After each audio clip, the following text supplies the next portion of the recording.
As a Hulk Hogan fan, I'm really, really tired of people like Cornette and his lies, and that moron he's got side by side with him, Brian, and their attempts to make themselves famous or more relevant at the expense of Hulk Hogan. Well, I'm fed up with it, and I think it's time to expose them and their followers for just how silly they are and how they're liars. And of course, like all parasites, which is Jim is definitely a parasite, and those like him, the Dutch Mantels and now Rikishi, we seem like everybody wants to make their fame or their success off of dissing Hogan. Well, I'm going to make the effort to expose them for their lies and how they take things out of context and how silly their fans are and just how obsessive they are. The only way they can make money, it seems like, is dissing Hogan, talking, acting all exasperated, whining and crying, and we want to expose Jim for just how phony he is, because he doesn't know what he's talking about. Let's listen to the first clip where Jim is all excited about Hogan talking about how big Andre's hands are. I realized his fingers were like bananas, you know, they were just huge. What do you miss, Smoke? Let me stop it for a second. There's so much happening so quickly. His fingers were like bananas. Like seriously, you really have to wonder what's wrong with them. They're all excited and forcing these laughs out. You can tell that it's not really funny to them, but they're forcing these laughs out to entertain the smooth brained members of their audiences. You know, those that love the drama, the silly wrestling fans who are just all obsessed about the backstage stuff and all of that drama, you know, the dirt sheet losers. And that's why they love Cornette, because he keeps controversy going, he keeps drama going. There's nothing funny about the fact that Hogan said Andre had big hands like bananas. If we look at one of the old documentaries, I'm almost 100% certain, don't quote me on it, but I'm almost certain that even Classy Freddie Blassie said the same thing when he was talking about Andre's hands. You know, but Cornette, in his efforts to maintain his relevancy through negativity, he has to try to make this out to be more than what it is. And he and Brian are forcing the laughs like they always do, and they have to take things out of context and make them more than what they are. And it's silly, it's nonsense. Like, who even cares? He said he had big hands. Everybody knows Andre had big hands, but it's a deal worth talking about because Hogan says they were big like bananas. Like, who cares? There's honesty because he didn't pull any punches with people, and he had Hogan, you're full of shit! a very, very rough life. I would walk with him to the airport, and I could hear people saying horrible comments and things because he's 7. I always hear that said that Andre couldn't go anywhere without people whispering stuff, and there is obviously some of that. He's Andre the Giant, but what would be the horrible comments they'd be saying in the airport? Nobody ever said anything horrible about Andre. It was the awestruck children and the people pointing and gasping at the size of him or recognizing him as a celebrity. That's something that makes you...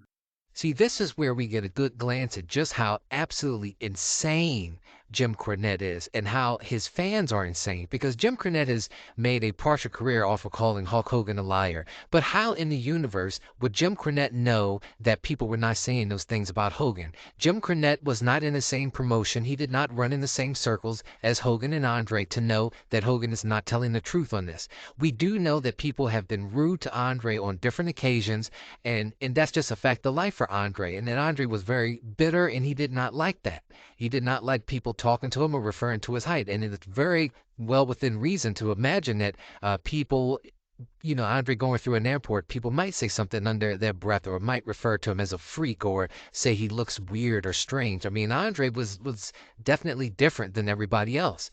And for Jim Cornette to speak on this like it's fact, like he stately says that it wasn't true. And this is what I'm saying. Jim Cornette is a liar. He was not there. He does not know. But this is how psychotic he is and his fans are. He can speak these things like it's true while calling Hogan a liar, but he's lying. He has no way of knowing this. They didn't run in the same circles. They were never in the same promotion. But we know Hogan and Andre ran in the same circles. They ran in the same promotion. They traveled together. So we know for sure that this is more than likely true. I mean, I believe it's 100% true, but this is just another example how Cornette is a liar. He speaks definitively on things he knows nothing about. The man is insane. He's the liar. Double bed, so Wait a minute, stop it. That's a well-known story that Andre, from the time he got into business, went on the road, would often have to push two beds together to have something big enough to sleep on. But now Hogan has inserted himself into, instead of Arnold Skolin, Frank Valois, or Timmy White, or any of the people that. Yet again, we see just how pathetic Cornette is. He has to assume that it is virtually impossible for Hogan to have helped Andre in that situation. I mean, he has to assume that it had to been Skolin or somebody else, Tim White, who traveled with Andre, but they didn't always travel with Andre. That's the thing. Andre traveled without those guys to many different places. If you listen to the Shoot interviews, you've heard different guys who's traveled with Andre. Even Jake the Snake said at one point in time, he helped Andre to get to one destination to another when he was just starting out in the business. And he didn't mention a Tim White or an Arnold Skolin. So again, Jim Cornette, this professed master or librarian, that he knows the ins and outs of all of wrestling. He knows all the stories. He speaks stupid all the time. He doesn't know what he's talking about. He just goes for any assumption that's counter to Hogan because he's a bitter, jealous, whiny, contrary, sissified man who just is obsessed with Hogan and trying to destroy his legacy. He's pathetic. His thoughts are pathetic, and it's just really sad that this is the state of the wrestling business, and that the horrible wrestling fan is all sucked up into this. And to his credit, I mean, he has done a lot of damage, but we're going to expose as much of it as we can because I've been keeping receipts on a lot of different things. We're going to talk about it all. Hogan, you're full of shit! A very, very rough life, My gosh, listen to these guys. They're just pathetic, Brian with that horrible fake voice making that stupid joke, and Cornette forcing that laugh, because he's the master of integrity, forcing those laughs, pushing it out for the fans. We're going to expose them all.